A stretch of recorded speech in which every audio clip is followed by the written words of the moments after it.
first off, what you were using was you're using sodium bicarbonate. Yes. And sodium bicarbonate is a compound that's made by your body, particularly the stomach, every day to neutralize the acids from food and from metabolism. When you're utilizing energy, you produce waste products.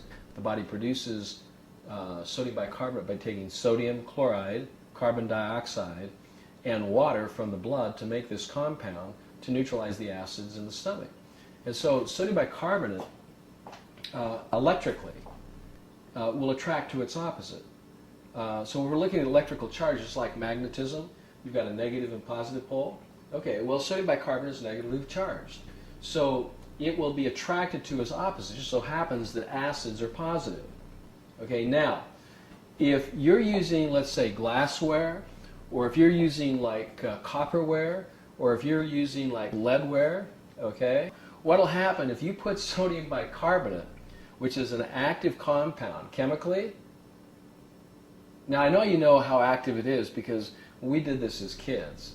We take a little bit of vinegar, okay, which is an acid, and you put sodium or baking soda, sodium bicarbonate into the water. What happens? A volcano happens. Right. Okay, so it's a very active compound. What happens when you put sodium bicarbonate in lead, copper, or glassware? It'll start pulling the lead. It'll start pulling the copper.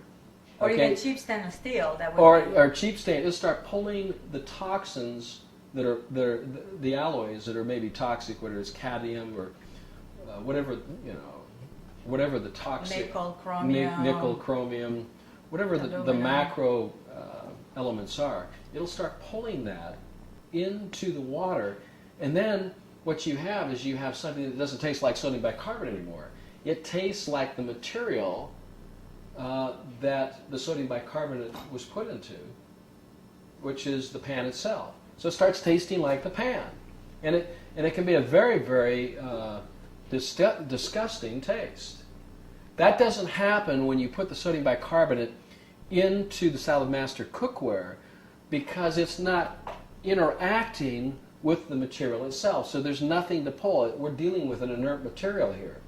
So there's no chemicals or toxins that are coming in, whether they be metal, okay, toxins, or whether they be chemical. So guess what it tastes like? It tastes exactly like sodium bicarbonate. Okay, it tastes like baking soda. And I think it's a wonderful test, and it is a testament of how good this cookware really is.